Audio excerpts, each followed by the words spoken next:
नमस्कार मित्रांनो, अजून एका नवीन व्हिडिओमध्ये आपलं स्वागत आहे। तर आज आपण पंढरपूरमधील मसरांचा बाजार बघणार आहोत। म्हशी रेडा तुम्हाला या व्हिडिओमध्ये बघायला मिळेल। मी आहे आपला मित्र सिद्धार्थ परीट। तर चला व्हिडिओ सुरू करूयात।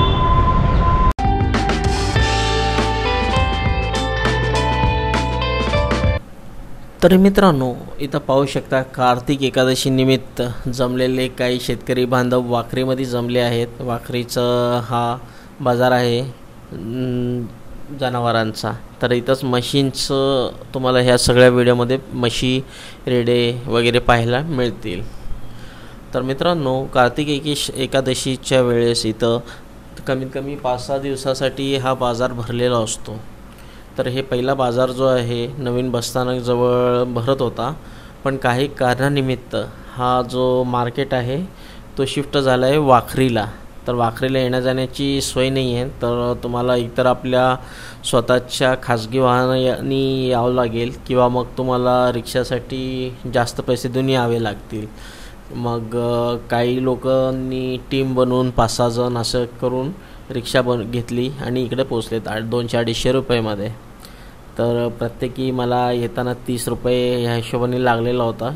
मग एक्झॅक्टली किती जण होते मी पण विसरलो होता, 7 किंवा 8 जण असावे एका रिक्षामध्ये। मग त्या हिशोबाने मी इथं पोचलो आहे। तर ह्याच्या आधीचा व्हिडिओ पण तुम्ही पाहिला असाल, ते पण वाखरीचा होता। तर इथं पाहू शकता बेळगावचे आपले एक बांधव आले होते, त्यांना हे म्हैस आवडलं होतं। फक्त ते म्हणत होते की हे म्हैस खूप चांगलं आहे, ह्याचा एक व्हिडिओ घ्या।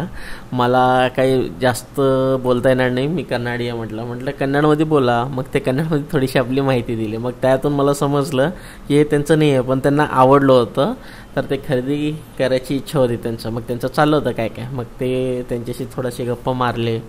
मग मला त्यावेळेस कळालं की भरपूर लोक बाहेरच्या राज्यातून पण इकडे येत असतात हे जनावरं पाहण्यासाठी। तर इथं बऱ्यापैकी आपले शेतकरी बांधव आहेत। मग ते येता जाता कॅमेरा दिसल्यामुळं सगळं विचारू लागले की आपलं काय हे आहे चॅनलचं नाव वगैरे। मग त्यांना सांगितलं मी। मग तसेच आपली पण भरपूर ओळखी होतात। मग मित्रांनो, जर का आपल्या गावामध्ये असे काही जनावरांचे बाजार भरत असतील तर मला कमेंटमध्ये तुमचं गाव वगैरे नक्कीच सांगा। आठवडी बाजार, वार्षिक पण असतात, वर्षातून एकदा, 6 महिन्यातून एकदा असे काही बाजार असतील तर मला नक्कीच कळवा। मी कधी त्या दिशेने जाईन, तर तुमच्या एरियामध्ये कशा टाईपचे जनावरं वगैरे मिळतात ते मी बघण्याचा प्रयत्न करेन। तर इकडं बघू शकता आपण कसलं ऊन पडलं, दुपारची वेळ। जनावर ह्या साईडला जरा सावली आहे बऱ्याच ठिकाणी, म्हणजे इकडं म्हशींना बहुतेक कदाचित लई सावली लागते। बरेचसे म्हशी मला सावलीमध्येच बघायला मिळाले, रेडे वगैरे झाडाखाली बांधलेले होते किंवा त्यांच्यासाठी मंडप बांधले होते, ते चांगली गोष्ट होती इथं। तसंच जर का तिकडं पण आधीच्या व्हिडिओमध्ये तुम्ही बघितलं असाल की पूर्ण असं मोठं कितीतर एकरमध्ये होतं।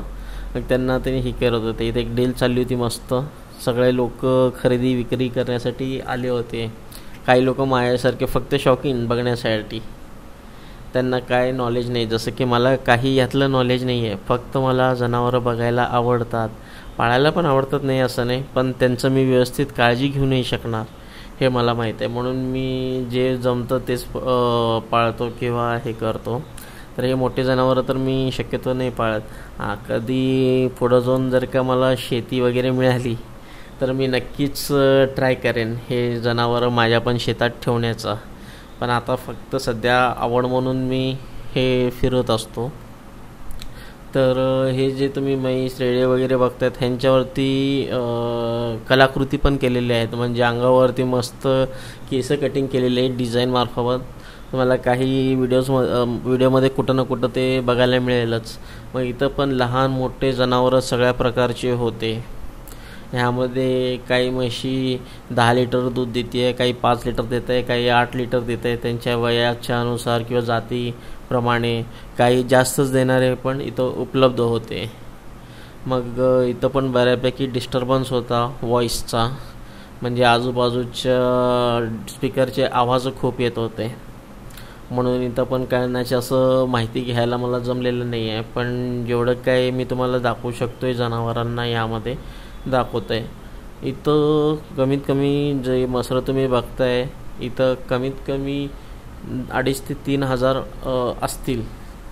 लहान मोठे सगळे जनावर धरून. तर सगळे तर तुम्हाला या व्हिडिओच्या माध्यमातून बघायला मिळणार नाही, पण मॅक्झिमम मी जे काही कॅप्चर करू शकलो मी तुम्हाला दाखवायचा इकडं प्रयत्न केला आहे. मग इथल्या जनावरांना जे वाखरीमध्ये आणलेले आहेत ह्यांना खाण्यासाठी पण भरपूर त्यांच्यासाठी चारा वगैरे आणण्यात आलेला होता. हिरवा चारा, सुका चारा, हे बघा हे खात आहेत. मग ते चांगलं होतं, म्हणजे त्यांना द्यावं तर लागेल पौष्टिक आहार त्यांचा जो डेली आहे. पण तसंच जर का त्यांना डोक्यावरती छत असलं असतं तर ते पण छान झालं असतं. मग इकडं तुम्ही बघू शकताय खानपानची व्यवस्था येणाऱ्या शेतकरी लोकांसाठी पण होती. बाहेरच्या बाजूस भजी, परत ज्यांचं उपास होतं त्यांना केळी म्हणा, साबुदाण्याचे वडे, चिवडा, शेव असं लई काय काय खानपानची व्यवस्था इकडं होती. आणि प्रसादानाची पण सोय होती, लॅबोरेटरी म्हणा, बाथरूम वगैरे. पण इथं बघू शकता तुम्ही थोडंसं खाली जमीन कसं आहे. आता जनावर आहेत म्हटलं तर ते चारा वगैरे तुम्हाला बघायला मिळेलच, पण मला तिकडनं प्रॉपर रस्ता मिळत नव्हता. मी भीत जात होतो यांच्यामधून. कधी कधी ते असं अंगावर येत होते येणाऱ्या जाणाऱ्या लोकांना बघून, आणि माझं लक्ष मॅक्झिमम कॅमेरामध्ये असणार. ते थोडंसं भीती वाटत होतं. इथं बघू शकता तुम्ही मी कॅमेरा फिरवत कुठंपर्यंत पोचलो आहे. हे सगळे इथं शेड होते. शेडमध्ये त्यांनी आपल्या जनावरांची काळजी घेण्यासाठी लावलेले आहेत. कोणी एक ट्रकवर मसरं घेऊन आलं, ते कोणी 2 ट्रक घेऊन आलं होतं विक्रीसाठी, आणि त्यांची विक्री पण चांगली झालेलीच होती. इथं करोडोमध्ये टर्नओव्हर होत होता.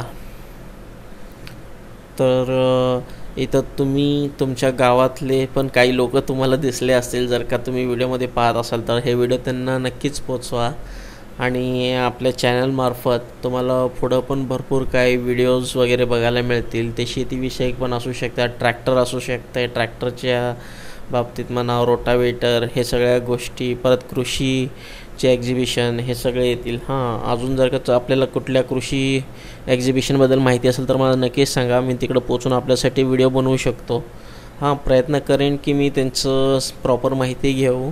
पण तिथं जर का काही अडचणी आले, आवाज व्यवस्थित रेकॉर्ड होत नसेल तर मग मला असं व्हॉइस ओव्हर करावं लागतं.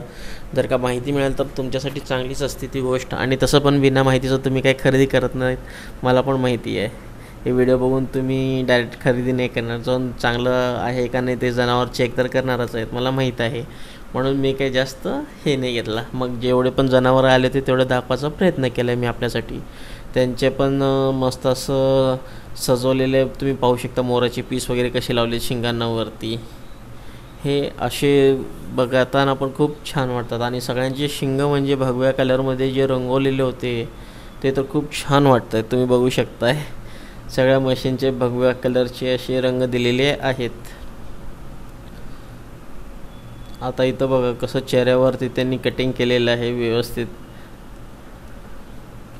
आणि आपल्या आजूबाजूच्या गोट्यामध्ये पण तुम्हाला अशा म्हशी वगैरे बघायला मिळतील, पण ते असं कंटिन्युअसली दाखवणार नाहीत आपल्या थोडक्यातच. पण इथं जेव्हा तुम्ही येऊन प्रॉपर माहिती घेता तुम्हाला सगळी माहिती मिळते.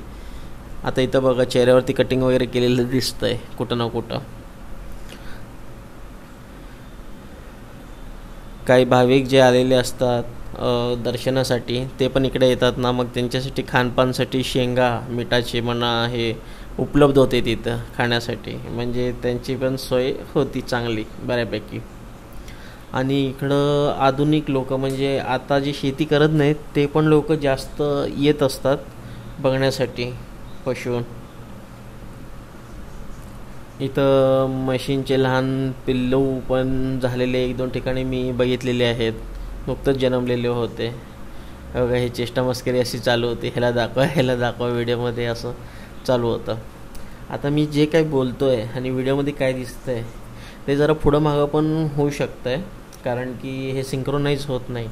आणि काही चेंजेस मी मधनं एखादा क्लिप नाही आवडलेले काढलेलं असेल आणि व्हॉइस ओव्हर केलेलं असेल, त्यामुळं तुम्ही सांभाळून घ्या. पण जे काही तुम्हाला व्हिडिओमध्ये दिसतं आहे ते खरं आहे. बोलतो आहे ते पण खरंच आहे, पण मी काय बोलतो आहे ते बऱ्यापैकी हे होणार नाही. जसं की मी म्हैसला रेडा म्हटलं असेल किंवा रेड्याला म्हैस म्हटलं असेल, असं पुढं मागं व्हिडिओमध्ये होत आहे. तेवढंच. तर इकडं बघू शकता शेडमध्ये किती छान ठेवलेले आहेत. आता हे जे शेडमधले तुम्ही बघतायत ना मसरं, ह्यांनीच 2-2 ट्रक विकलेले आहेत असं त्यांचं म्हणणं होतं.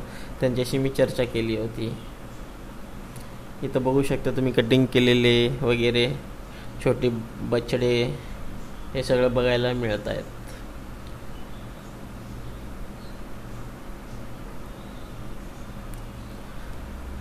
तर मित्रांनो, आपल्याकडं पण जर का म्हशी असतील तर मला कमेंट करून सांगा नक्कीच की आपल्याकडे कोणत्या जातीचे म्हशी आहेत.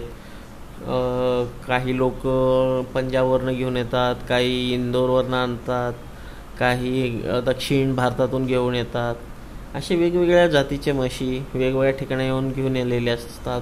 रेडा घेऊन आलेला असतं, मीटिंगसाठी पण ते घेऊन येत असतात. मग तुमचं पण काय असेल तर कमेंटमध्ये नक्कीच तुमचं नाव पत्ता द्या. आणि मीटिंगसाठी आपल्याकडे पण जर का म्हशी असतील तर तुम्ही कमेंटमध्ये द्या. आणि बाकी शेतकरी बांधव पण कमेंट वाचतीलच, जेणेकरून आपलं कॉन्टॅक्ट नंबर किंवा आपले जे काही हे होत असेल म्हणजे जवळगावचे असतील तर तुम्ही एकमेकाला भेटून तुमचं विक्री खरेदी करू शकताय. कमेंट बॉक्समध्ये तुम्ही नक्कीच टाका की तुमच्याकडे एवढी मसरं विकण्यासाठी आहेत, ते कोणाला पाहिजे असतील तर तुम्ही कॉन्टॅक्ट करा म्हणून असं कमेंट बॉक्समध्ये तुमचा नंबर पण देऊ शकताय. तर असावाला व्हिडिओ जर का तुम्हाला आवडत असेल तर मला कमेंटमध्ये तेही सांगा, जेणेकरून मी जास्तीत जास्त व्हिडिओज वेगवेगळ्या भागातून बनवून द्यायचा प्रयत्न करेल. तसं तर मी पूर्ण भारतभर फिरत असतोच, आपल्यासाठी वेगवेगळ्या राज्यातून असे जे व्हिडिओज बनवून आणेन. फक्त मला तुम्ही माहिती द्या की तुम्ही ह्या बाजारात जावा, कोल्हापूरच्या बाजारात जावा, इथं तुम्हाला हे मिळेल, ह्या दिवशी जावा, इकडं तुमचं कृषी एक्झिबिशन लागलं आहे तिकडं जावा, तुम्हाला हे बघायला मिळतं. असे तुम्ही मला इन्फॉर्म करा. मला वेळ असं तर नक्कीच जाईन. कमेंटमध्ये तुम्ही सांगत राहा. मी आठवड्यातून एकदा तर कमेंट वाचत असतोच, पण कमेंटमध्ये आपण आपला नंबर दिलं तरी चांगलंच आहे, किंवा मला व्हॉट्सअप करा. व्हॉट्सअपवरती आपला नंबर द्या, आपल्या गावचं नाव पत्ता द्या. इकडं बघा किती छान प्रकारे मंडप घातलेला आहे आणि तिथं हे जनावरं ठेवण्यात आलेली आहेत. हे एकदम प्रॉपर प्रेझेंटेशन, त्यांना बांधून ठेवलेलं नाही आहे, एक बॉक्स बनवलेला आहे, कंपाऊंड बनवलेलं आहे आणि मोकळं सोडलेलं आहे आज जनावरांना. हे दिसायला किती छान वाटतं आहे. आता हे दुसऱ्या बाजूला तुम्ही बघा बांधून ठेवले आहेत जनावरं. हे थोडंसं हे वाटतं आहे. तसं तर जनावरांना बांधून ठेवू नये, पण काही कारणाने तुम्हाला माहीतच आहे आता ठेवावं तर लागतंच आपल्याला. तर मित्रांनो, आपल्याला हा वाला व्हिडिओ कसा वाटला कमेंट करून नक्कीच कळवा. आणि बाहेरच्या बाजूला तुम्ही असे सगळे गोष्टी आपल्या जनावरांसाठी खरेदी करू शकताय. आता इथून मी लिफ्ट घेऊन पंढरपूरला पोचलो आहे.